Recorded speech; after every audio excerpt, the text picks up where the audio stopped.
तो Planck's constant की unit एक तो जूल पर हर्ट्ज होती है, ये आपको याद रखना है, या तो जूल पर सेकंड होती है, जूल पर सेकंड या जूल पर हर्ट्ज। तो आपका ऑप्शन नंबर सी आपका करेक्ट आंसर हो जाएगा।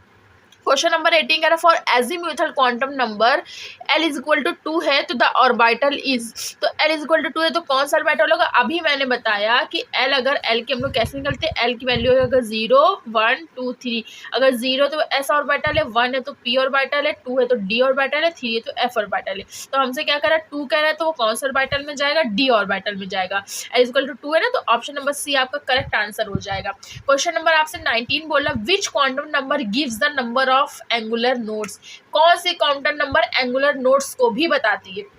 तो एंगुलर नोड्स को बताती है azimuthal quantum number, azimuthal quantum number हमारी बताती है जिसे हम एल से रिप्रेजेंट करते हैं एंगुलर नोड्स को। लास्ट आपका डे 2 सीरीज का क्वेश्चन है, बहुत इंपॉर्टेंट क्वेश्चन है सारे ही।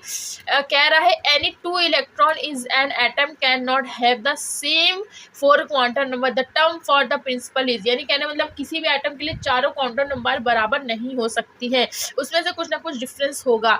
तो ये आपका प्रिंसिपल कौन दे रहा है, क्या वो पॉली एक्सक्लूजन प्रिंसिपल है, क्या वो हुंड मल्टीप्लिसिटी रूल है, या अबाउ प्रिंसिपल है, या नन।